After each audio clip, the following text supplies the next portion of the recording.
नमस्कार दोस्तांनो. तर आज मी आलोय कोल्हापूरमधील आर्यन ख्रिश्चन हायस्कूलच्या ग्राउंडवर सुरू झालेल्या लंडन ब्रिज एक्झिबिशन बघायला. कार पार्किंगचे 30 व एंट्री फीचे ₹80 भरून आम्ही सर्वजण आतमध्ये एंटर केलो. तुम्हाला जर फोटो व्हिडिओ शूट करायचा असेल तर लवकर 4-5 च्या आसपास या, म्हणजे गर्दी कमी असते. सो आम्हाला निवांत फोटोज व्हिडिओज काढायला मिळाले.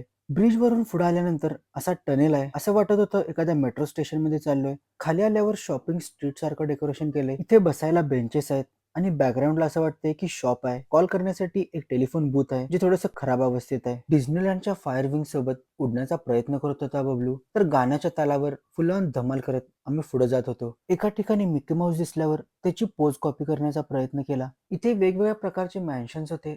फोटो काढताना वाटत होतं की आपणच त्या मॅन्शन मध्ये बसलोय. फनी डान्सिंग वाले व्हिडिओज करून आम्ही या डेकोरेशन वाल्या पंडाल मधून बाहेर पडलो. पुढे आल्यावर इथे शॉपिंग गेम्स वाले स्टॉल्स होते. थोडीफार शॉपिंग करून आर्चरीचा गेम खेळून भूक लागल्यामुळे आम्ही खायचे स्टॉल शोधत होतो. सर्वात प्रथम आम्हाला सोडा आणि स्वीटकॉर्न वाला दिसला. सो जेन्युइनली सांगायचं झालं, प्राइसच्या मानानं क्वांटिटी खूपच कमी आणि खराब होती. या चाट, पाणीपुरी आणि पावभाजीची तर टेस्ट एवढी थर्ड क्लास होती, चुकून सुद्धा ट्राय करू नका. बिघडलेल्या तोंडाची चव थोडीशी चांगली होते म्हणून पॉपकॉर्न घेतले. हेच फक्त जरा टेस्टी होते. अंधार पडल्यानंतर लंडन ब्रिजचा व्ह्यू बाहेरून अजून जरा चांगला दिसतो. हे लाइटिंग वाला क्राऊन बबलूला खूपच आवडलं म्हणून त्याने रुचिराला गिफ्ट दिलं आणि लास्टला चहा बिस्किट खाऊन आम्ही घरी परतलो.